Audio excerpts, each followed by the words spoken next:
Emmanuel Ducrot du journal L'Opinion, c'est à vous. Emmanuel, bonjour. Bonjour Dimitri et bonjour à tous. Le ministre de l'Agriculture des Pays-Bas a annoncé il y a quelques jours vouloir interdire la possession de certains chiens et même interdire de les faire figurer dans des publicités ou sur les réseaux sociaux. Alors on ne parle pas là de chiens dangereux, mais de chiens à l'inverse considérés comme très mignons, peut-être un peu trop d'ailleurs. Hein. Oui, des chiens beaucoup trop mignons. En fait, des animaux choisis parce qu'ils sont à la mode à cause de traits physiques exagérés. Ça les rend photogéniques, ça en fait des stars de TikTok, mais ça les fait surtout souffrir.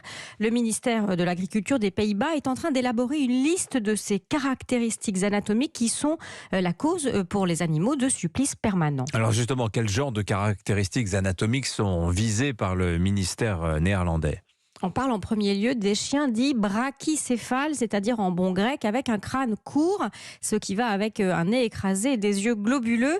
Depuis mars 2019, il est interdit d'élever aux Pays-Bas des chiens dont le museau est inférieur à la moitié de la taille du crâne. Je vous laisse visualiser ce qui arrive chez certains bulldogs français et anglais et chez les carlins et les cavaliers King Charles. Alors il serait interdit de posséder ces chiens. Ce n'est pas une lubie néerlandaise. Dans la même optique, la Norvège interdit depuis l'an passé l'élevage du bulldog anglais et du cavalier King Charles. La raison, c'est que ces chiens développent souvent des maladies respiratoires, des problèmes cardiaques. Le ministère de l'Agriculture néerlandais explique que les chiens au museau trop court sont constamment à bout de souffle. Ce sont aussi des animaux qui développent tôt dans la vie des problèmes de boîte crânienne, de cervelet et de colonne vertébrale. Mais tous les chiens de ces races à nez court, pourtant, ne sont pas en souffrance, Emmanuel. Non, heureusement, mais les ennuis concernent entre un tiers et la moitié des chiens dans certaines races.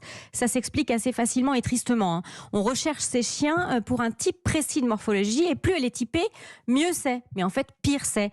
La mode provoque une surreprésentation des caractéristiques excessives. Pour le dire crûment, il n'y a plus de sélection naturelle à cause de la demande. On laisse des animaux se reproduire alors qu'on devrait les écarter pour éviter que leurs caractéristiques génétiques exagérées se propagent. En fait, on produit comme ça des générations de chiens mal portants. Ça ne vaut pas que pour le museau des chiens, ça vaut aussi pour les plis qui provoquent des maladies de peau chez les charpeilles, pour certaines formes d'oreilles. Chez les bergers allemands, la surnatalité anarchique dans le passé s'est traduite par une explosion des paralysies dégénératives du train arrière.